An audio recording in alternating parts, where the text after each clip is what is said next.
안녕하세요. 오늘도 사연살롱을 찾아주셔서 감사합니다.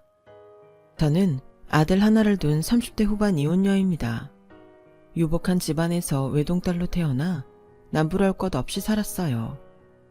저희 부모님은 사업을 하셨는데 사업 수완이 좋으셔서 강남에 제법 큰 건물도 두 채 가지고 계신 부유하신 분들이십니다. 전 사업 수완이 좋으신 부모님을 존경하지만 가업을 물려받지는 않았어요. 어릴 때부터 외국어에 관심이 많았던 저는 대학은 영문학과로 진학했어요. 그리고 통번역사로 진로를 정한 저는 통번역 대학원으로 진학하게 되었죠. 대학원을 다니던 도중 당시 아버지의 아는 분 소개로 의사인 남자를 소개받게 되었어요. 아버지 지인분의 소개라 신뢰가 있었거든요. 저희는 몇 번의 애프터를 통해 더 만남을 가졌고 서로 사귀는 사이가 되었어요. 남자친구는 다른 건 다 좋았는데 딱 한 가지, 자기 기준에서 어긋나는 것을 이해하지 못하는 것이 흠이었는데요. 한 번은 데이트 중에 남자친구가 이런 이야기를 한 적이 있었어요. 자기야, 저번에 결혼한 내 친구 기억하지? 자기 대학 동기라고 했던 그 사람? 그 친구 와이프가 결혼하고 나서 직장을 때려치웠대. 아, 그래? 임신했어? 그런가 봐. 그래도 임신 초기면 조심해서 일을 할 수 있지. 요즘 같은 세상에 여자도 돈을 벌어야지.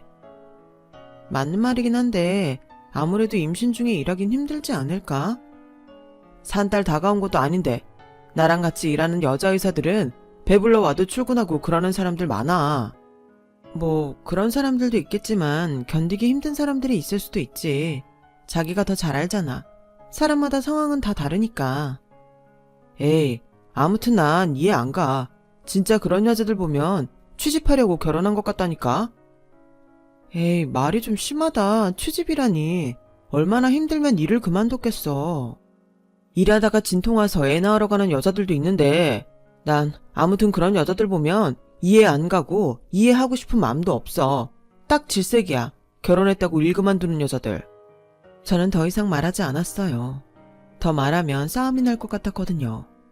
그런 점 빼고는 사람 성실하고 저에게 잘하고 해서 어느덧 이 남자와 결혼을 약속하게 되었어요. 남자친구에게 프로포즈를 받고 얼마 안 가 상견례를 하게 되었어요. 그날 남자친구의 어머니를 처음 뵙게 되었고요.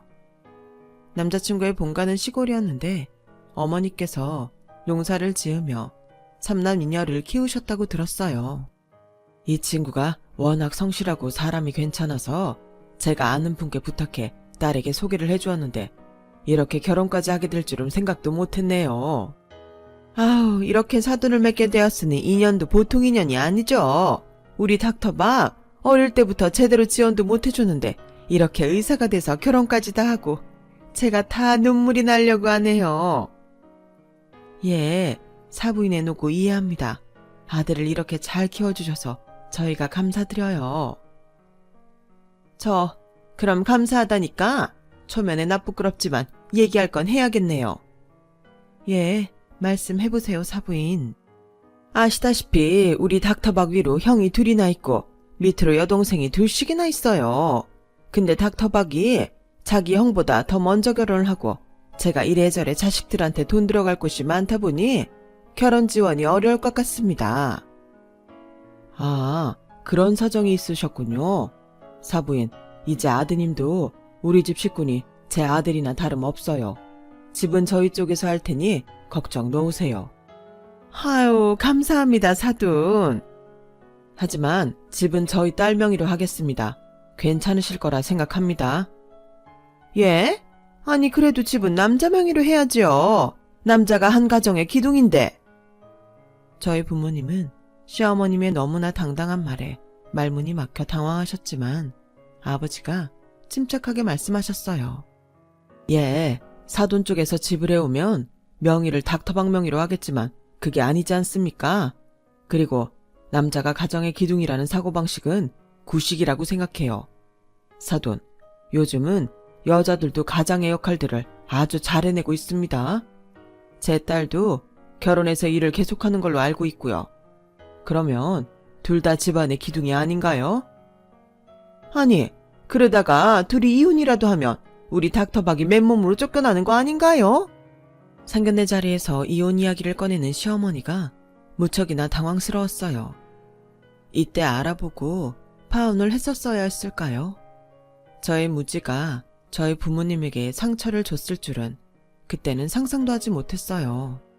아니 사돈, 말씀이 지나치십니다. 애들 이제 결혼해서 새롭게 시작하려는데 이혼이라뇨. 가당치도 않습니다. 사돈이 아드님의 행복을 바라시는 것처럼 저도 제 딸의 행복만을 바랄 뿐입니다. 부디 뜻을 왜곡하지 말아주세요. 저희 아버지가 딱 부러지게 말씀하시니 시어머니도 더 이상 고집을 부리시지는 않았어요. 저희 부모님께서 집을 마련해 주시고 남편 3천, 저 2천으로 저희는 결혼했어요. 결혼하고서도 남편은 여전히 의사로 일했고 저 역시 여행 통역 안내사로 여행사에 소속되어 활동하며 잘 벌었기 때문에 경제적으로도 풍족했어요. 결혼 후에도 시어머니가 그래도 집은 남편 명의로 있어야 되지 않겠냐며 물꼬를 틀자 저는 조금 흔들려서 저희 아버지한테 이 문제에 관해서 의논을 드렸어요. 아빠, 어머님이 자꾸 집 명의는 그 이로 해달라고 하세요. 어머님도 자꾸 그렇게 말씀하시고 어차피 계속 살 건데 누구 명의건 무슨 상관일까 싶어요. 그래서 남편 명의로 바꿀까 하는데 안 된다. 난 아무래도 네 시어머님 되는 사람 인품이 의심스러워. 상견례 자리에서 이혼 이야기를 꺼내는 것도 난 솔직히 많이 놀랐단다. 그래서 명의를 박서방 명의로 바꾸는 것도 썩 내키지가 않아. 그래도 이제 제 남편인데 사람 일 어떻게 될지는 아무도 몰라. 일단 네가 쥐고 있을 건 절대 놓지 말아야 한다. 내 말 무슨 말인지 알겠니? 저는 집 명의에 관한 문제에 대해서는 아버지의 뜻에 따랐어요. 그리고 그때는 아버지의 말이 무슨 뜻인지 몰랐지만 지금은 아버지의 말을 들은 것이 신의 한 수라고 생각됩니다. 시어머니는 집이 여전히 제 명의로 된 것에는 불만스러워하셨지만 그래도 둘 다 맞벌이고 제가 항상 양가의 용돈 겸 생활비를 드렸기 때문에 시댁에서도 늘 고마운 며느리라 하면서 대접했어요. 명절과 제사를 제외하고는 시집살이 크게 없이 기본적인 며느리 도리하며 살았어요. 결혼한 지 2년쯤 지났을 때 저는 임신을 하게 되었어요. 하지만 저는 입덧도 심하지 않았고 아침에 일어나기 힘든 것만 빼면 무리가 되지 않아 일을 그만두지 않았어요. 제 커리어에 대한 욕심도 있었고요. 임신 중에 남편과 시어머니는 저에게 일을 그만두지 말라고 은연중에 압박했어요. 제가 만약 임신 기간 중에 몸이 많이 힘들었더라면 그 말들 때문에 스트레스를 받았겠지만 저는 일을 그만둘 생각이 없었기에 그저 한 귀로 듣고 한 귀로 흘렸어요. 어느덧 예정일이 다가오고 회사에 2달 정도 육아휴직계를 냈어요. 그 사실이 시어머니 귀에도 들어갔는지 시어머니한테서 전화가 왔어요. 너 애 낳는다고 일을 그만뒀니? 그 좋은 직장을 왜 그만두니? 요즘 세상에 여자도 일을 해야지. 어머니, 저 일 그만둔 게 아니라 육아휴직계 낸 것뿐이에요. 육아휴직? 얼마나 쉬는데? 2달 정도 냈어요. 그 정도는 쉬어줘야 몸에 무리가 없어요. 뭐, 2달? 아니 그러면 우리 닥터박이 2달 동안 널 먹여 살려야 하는 거냐? 네? 어머니 그게 무슨... 나 때는 애 낳고 미역국 한 그릇 먹고 그 다음날 바로 밭에 일하러 나갔다. 근데 육체노동을 하는 것도 아닌 애가 2달씩이나 애 낳았다고 쉬냐? 어머니, 지금은 어머니 때하고 시대가 많이 달라요. 그리고 그렇게 몸조리도 안 하고 바로 일하면 나중에 늙어서 후유증 심하게 와요. 그럼 너 쉬는 동안 우리 닥터박이 번 돈으로 놀고 먹을 거냐? 어머니, 말씀이 심하세요. 그리고 육아휴직 해도 월급 아예 안 나오는 거 아니에요. 그러니까 어머니 아들 걱정은 안 하셔도 되겠네요. 그래? 돈이 나온다고? 알았다. 애 낳으면 병원으로 한번 가마. 돈이 나온다는 이야기를 듣고 시어머니의 목소리는 금세 부드러워지셨어요. 전화를 끊고 화가 많이 났지만 그래도 이해하려고 했어요. 하지만 아무리 시골분이시지만 제 상식선에서는 이해는 안 됐어요. 출산일이 가까워진 어느 날 진통이 시작되고부터는 저는 난생 처음 출산의 고통이 어떤 것인지 알게 되었어요. 정말 너무 아파서 어떻게 애가 나왔는지 기억이 나질 않았어요. 2번 다시 경험하고 싶지 않았습니다. 그렇게 저는 아들을 출산했어요. 아이가 태어나고 저희 부모님, 아이 소식에 하루 늦게 시골에서 올라오신 시어머니, 남편이 병원에 왔어요. 저희 부모님은 아이가 저와 남편의 좋은 점만 닮았다면서 좋아하셨고 시어머니도 아들을 낳았다며 기뻐하셨어요. 아들 낳느라 수고했다. 아니에요. 어머니 여기까지 오시느라 많이 힘드셨죠? 힘들긴 내 손주 보러 오는 건데.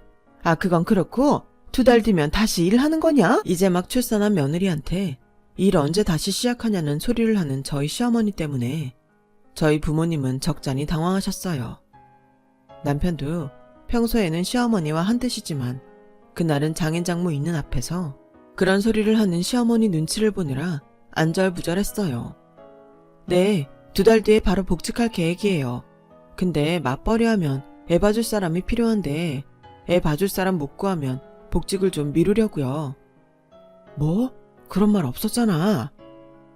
남편이 저희 부모님의 눈치를 보며 목소리를 낮춰 저에게 속삭였어요. 저는 그런 남편을 팔꿈치로 쳤어요.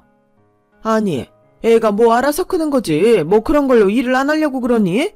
너 지금 집에 눌러 앉으려고 그러는 거니? 애들이 뭘 알아서 커요. 돌봐주는 사람이 있어야 잘 크는 거죠. 아니면 어머님이 봐주시면 안 돼요? 뭐? 난 못한다. 다 늙어서 어떻게 애를 보니? 어머니 애 보는 건 싫으시고 제가 밖에 나가서 일했으면 좋겠고 어떻게 어머니 하고 싶은 대로 다 하시려고 그러세요? 애 낳자마자 이런 소리를 들어야 하는 제 자신이 너무 불쌍해서 저도 순간 욱하는 감정에 시어머니께 호소했고 그 상황을 옆에서 지켜보시던 친정엄마가 저를 말리시며 말씀하셨어요. 예, 그만해라. 어른들한테 그렇게 말하는 거 아니다. 사돈, 애라면 제가 봐줄 테니 걱정하지 마시고 이제 막 애 낳아서 힘들 텐데 이제 그만 쉬게 해주세요. 엄마 무릎도 안 좋으면서 무슨 애를 봐. 아유, 사부인이 그렇게 말씀하시니 제가 마음이 편하네요. 집에서 노는 사람이 애를 봐야죠. 암요. 시어머니는 그렇게 말씀하시고는 저에게 쉬라고 하면서 병실을 나갔어요. 저는 친정엄마께 너무나 죄송스러웠어요. 딸둔 죄인이라는 말이 꼭 엄마를 향해서 만든 말 같았어요. 엄마, 미안해. 엄마 무릎도 안 좋은데. 엄마는 괜찮아. 내 딸이 낳은 내 손주인데 엄마가 뭐가 힘들겠어. 넌 걱정하지 말고 몸조리나 잘해. 엄마, 내가 엄마 아이 보는 비용까지 용돈으로 해서 드릴게. 이렇게밖에 못해서 미안해. 얘는 내가 돈 벌라고 애 봐준다는 줄 아니? 딸한테 친정엄마가 왜 있는 건데? 엄마, 저는 엄마를 끌어안고 울었어요. 그리고 저희 부모님도 집으로 돌아가시고 나자 모든 대화를 옆에서 듣고 있던 남편이 저에게 말했어요. 장모님한테 애 봐주는 비용을 드리겠다니 그런 걸 왜 나하고 상의도 없이 너 혼자 결정해? 뭐? 우리 엄마 무릎 안 좋으신 거 당신도 알잖아. 그런 분이 아이까지 봐주신다는데 당연히 들어야 하는 거 아니야? 아니, 남의 애도 아니고 손주 봐주시는 건데 그걸 왜 드리냐고. 그 당연한 걸 당신 어머니는 왜 못하시겠다는 건데? 걱정하지 마. 당신 돈으로 더럽고 치사해서 안 줄 거니까 내 돈으로 내가 드릴 거야. 부부 사이에 네 돈 내 돈이 어딨어. 내 말은 아깝다는 게 아니라 나하고 상의를 했었어야지. 말 바꾸는 거 봐. 아까는 남의 애 봐주는 것도 아닌데 돈을 왜 주냐며. 우리 엄마한테 들어가는 돈이 아까우면 당신 어머니 보고 애 보라고 해. 우리 엄마 연세도 많으신데 애를 어떻게 보냐. 그리고 우리 엄마도 무릎 안 좋아. 우리 엄마도 나이 많이 먹었어. 네 엄마만 무릎 안 좋냐? 몇 번이나 말했지만 우리 엄마 무릎도 안 좋아. 니네 집이야말로 니네 손주 아니냐? 애 보기 싫어서 그런 거 가지고 자꾸 핑계는. 아, 더 이상 그만 말해. 말꼬리 자꾸 늘어져봤자 싸움만 하지. 너 분명 네 돈으로 한다고 했다. 네가 한 말 지켜라. 저게 남편이라는 작자 입에서 나올 소리인지 제가 결혼을 잘못한 걸까요? 애 낳은 지 하루 만에 정말 별이 별말을 다 들었던 것 같아요. 2달의 육아휴직이 끝나고 친정엄마가 아이를 봐주시는 덕분에 저는 무사히 일선으로 돌아올 수 있었어요. 결혼과 동시엔 시댁엔 매달 50만 원씩 드렸어요. 결혼 5년 차부터는 매달 70, 그리고 8년 차부터는 80씩 드렸어요. 반면에 친정에는 출산 후 아들 봐주시는 수고비로 제가 따로 드리는 돈을 포함해 100씩 드렸어요.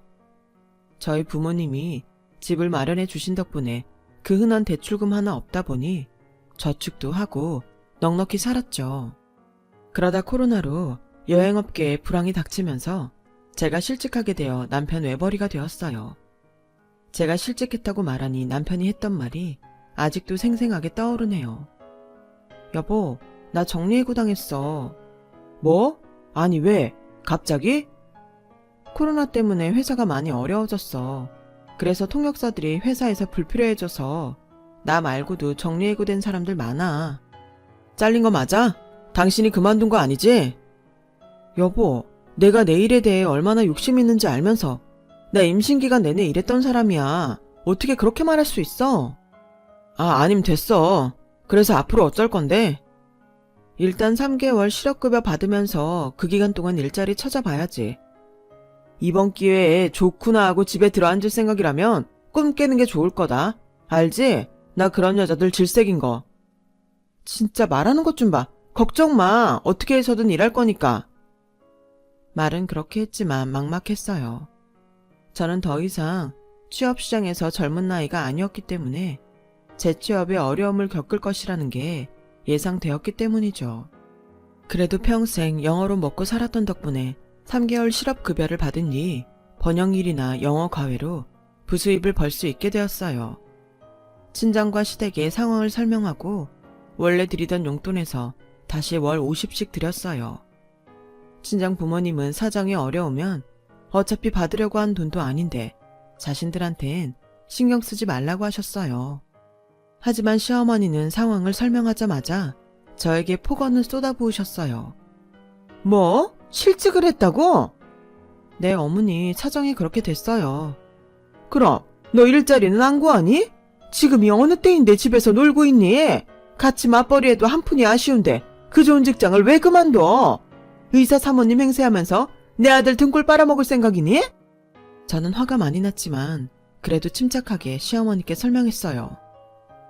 어머니, 제가 그만둔 게 아니라요. 코로나 때문에 실직한 거예요. 정리해고 당했다고요. 그리고 아예 노는 거 아니고 과외나 번역일 조금씩 하면서 살림에 보태고 있어요. 어머님 아들 혼자 벌고 있는 거 아니니까 안심하세요. 그렇게 일해가지고 얼마나 보탠다고? 제대로 된 일자리를 구해야지. 제가 정식으로 출근하는 것은 아니지만 그래도 엄연히 일하고 있고요. 제가 며느리로서 잘못한 것도 없는데 너무하신 거 아니세요? 네가 며느리 도리를 다 했단 말이냐? 꼴랑 한 달에 100도 안 되는 푼돈 준 걸로? 오냐? 며느리 도리라는 게 뭔지 알려주마. 그때부터였어요. 그간 못 시킨 시집살이 시키겠다는 것인지 틈만 나면 절 시댁으로 불러서 가정부 부리듯이 부려먹기 시작했어요. 너 오늘 뭐하니? 내일 과외 때 할 수업 준비 말고는 딱히 없어요. 그럼 너 우리 집 좀 와라. 집으로 오라고 하시길래 시어머니 댁으로 가니 시어머니는 마치 작정하신 듯이 밀린 집안일로 가득한 집안을 보여주셨어요.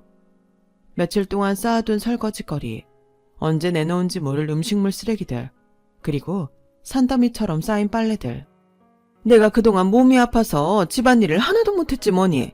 나 나갔다 올 동안 설거지하고 빨래도 좀 해놓고 청소기도 한번 싹 돌려라. 그리고 걸레로 바닥 좀 닦고. 예? 그걸 왜 제가... 그럼 집에서 노는 사람이 해야지 누가 하니? 그리고 커튼도 좀 싹 걷어서 손빨래 좀 해다오. 커튼은 세탁기 돌리면 때 잘 앉아서 말이야. 그럼 수고해라. 그날은 하루 종일 시어머님 댁에서 밀린 집안일을 하다가 결국 과외 준비도 제대로 못하고 집으로 돌아갔었네요. 설거지를 얼마나 오래 안 했으면 그릇에 양념이 그대로 굳어서 벗겨내는데 꽤나 고생을 했어요. 그리고 반드시 취업해서 이 집안일에서 벗어나야겠다는 생각도 들더라고요. 하지만 현실은 쉽지 않았어요. 저보다 새파랗게 젊은 친구들도 취업이 되질 않는 마당에 나이 많고 결혼한 유부녀인 저를 뽑아주는 회사는 거의 없었어요.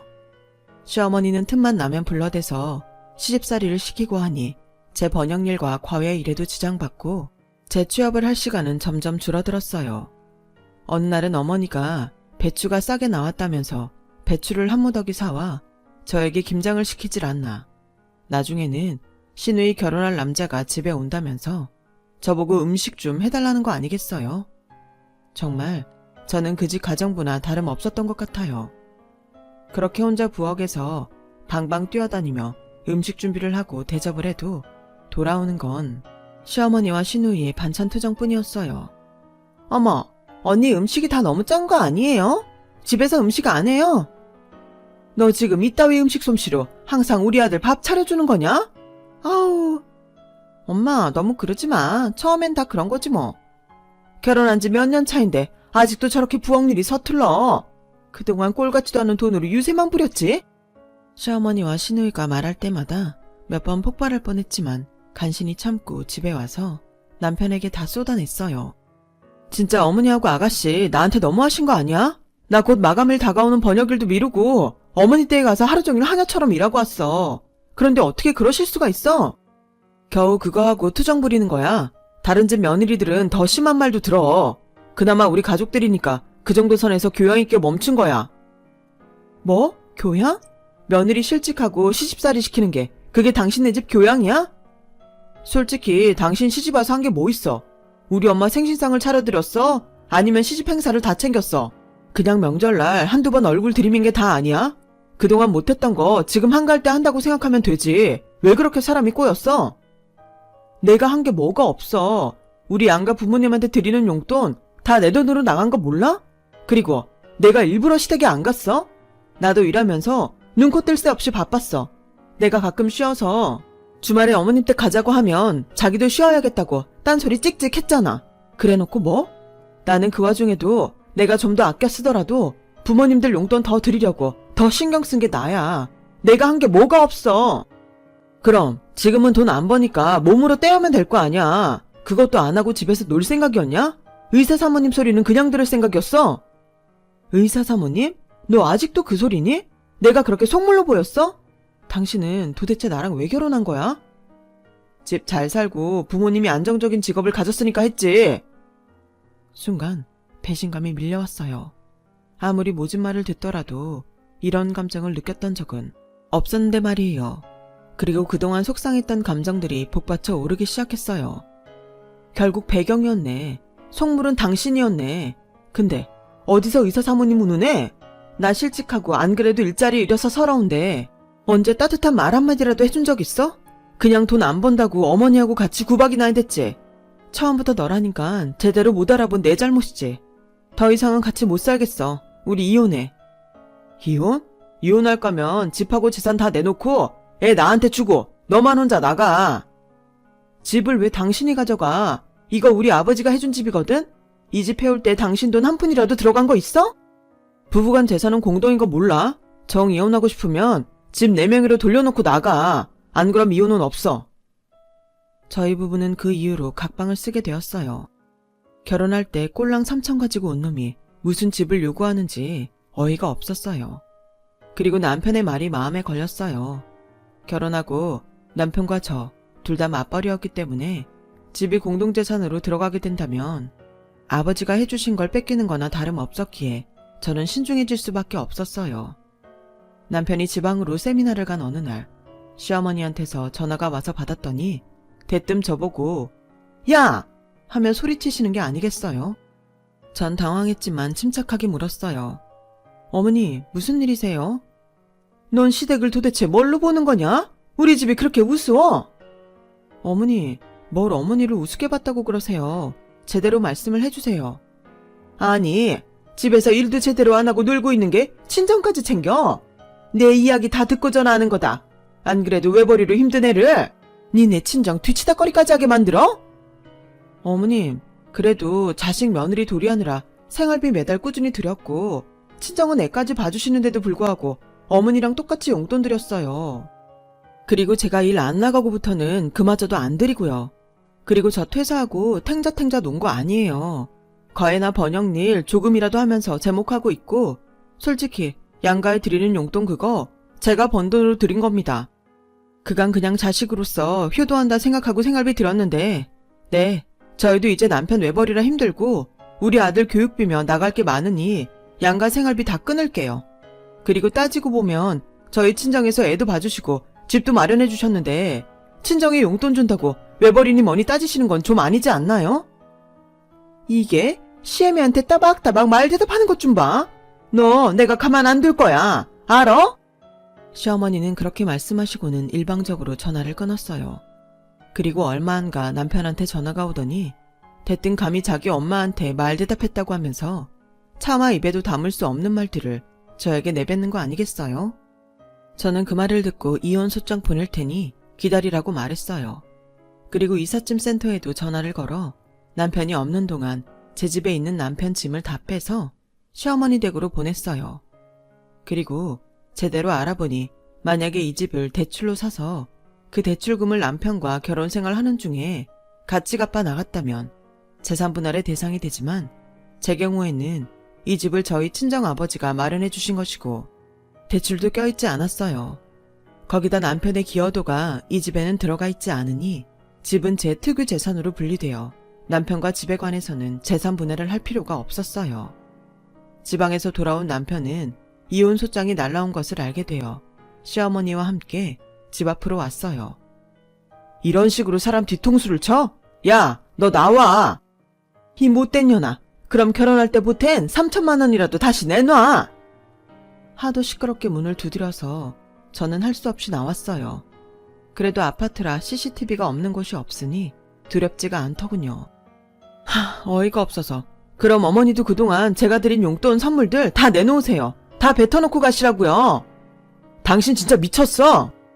지지 않고 화를 내는 저에게 둘은 합세하여 저에게 달려들었고 결국 시어머니는 저의 머리채까지 잡아 끄는 지경에 이르렀어요. 갑작스러운 상황에서 저는 속수무책으로 시어머니에게 끌려다니고 있는데 그때 저의 구세주가 나타났어요. 바로 저희 친정아버지가 저를 보러 오신 거였죠. 제 형편 때문에 한동안 연락을 드리지 못했는데 걱정이 되어서 얼굴을 보러 오신 거였어요. 당신들 이게 뭐하는 짓이야? 저희 아버지는 제가 머리채가 잡혀 끌려다니는 상황을 보자마자 그들에게 호통을 쳤고 놀란 시어머니와 남편은 잠깐 움찔했지만 이번에는 집으로 들어가려고 행패를 부리기 시작했어요. 하지만 그걸 보고 가만히 있을 저희 아버지도 아니었죠. 아버지는 바로 어딘가로 전화를 거셨어요. 조금 뒤에 5분도 안 돼서 누군가가 들이닥쳤고 그 정체는 바로 경찰들이었어요. 경찰들은 곧바로 행패를 부리고 있는 그들을 잡아 끌었어요. 썩 꺼져 이것들아. 다시 한 번만 내 딸한테 찾아오면 가만 안 둬 내가. 안 놔. 이거 놓으라고. 그들은 그렇게 경찰들에게 질질 끌려가며 하찮은 모습으로 집에서 쫓겨나게 되었고 아버지의 험악한 소리에 두 번 다시 찾아오지 못했어요. 그리고 저는 저를 폭행한 것을 증거로 경찰에 정식으로 고소했어요. 이 사건 때문에 저는 확실하게 이혼을 좀 더 빨리 끝낼 수 있었죠. 그들은 제게 한 푼도 받지 못하고 오히려 위자료를 물고 이혼을 당하게 됐고 그렇게 제 결혼 생활은 마무리가 되었어요. 한번 이혼을 겪고 나니 시원하긴 하지만 씁쓸한 경험은 두 번 다시 하고 싶지가 않네요. 이혼을 하고 몇 달 후 시어머니가 집에 찾아온 적이 있었어요. 제 머리채를 잡던 그 우악스런 사람은 어디 가고 한 마리의 온순한 양이 되어 제 앞에 나타나더군요. 예, 며느리야. 내가 미안하다. 잘못했어. 내가 나이 처먹고 욕심에 과했다. 우리 아들 좀 살려줄 수 없겠니? 살려주다뇨. 이미 그쪽 아들이랑 이혼했는데 제가 왜 살려요? 그 말 하실 거면 어서 나가세요. 지금 너랑 이혼하고 나서 그 일들 소문이 퍼진 모양이야. 병원에서도 잘리고 아주 폐인으로 살고 있다. 나랑 얘기도 안 하려고 해. 우리 아들 잡아줄 사람은 너밖에 없어. 왜요? 이제 저한테 했던 행동들이 당신 아들은 후회가 되나 보죠? 그러니 있을 때 잘해야죠. 이미 버스는 지나갔는데 후회하면 뭐해요? 당장 나가세요. 며느라, 제발. 아, 정말. 경찰 부르기 전에 당장 꺼지라고요. 그렇게 말하고 저는 반강제적으로 집에서 쫓아내버렸어요. 비굴하게 제게 고개를 조아린 모습을 보고 참, 인생이라는 게 어떻게 될지 모른다는 말이 실감이 났어요. 내가 사랑하는 사람의 부모님이라면 내 부모님과도 같다는 생각에 어떻게든 똑같이 챙겨주려 했었지만 결국엔 그것이 그들의 욕심을 더 불러일으킨 것만 같네요. 저 역시 이제는 착한 며느리, 착한 와이프 탈출해 내 자식, 우리 부모님을 더 챙기고 살 거예요. 긴 사연 들어주셔서 감사합니다. 들어주신 여러분의 가정에 행복이 가득하시길 진심으로 바랍니다. 여러분, 사연 댓글에 응원과 현명한 조언 부탁드려요. 좋아요와 구독은 저에게 큰 힘이 됩니다. 오늘도 좋은 일 가득하세요.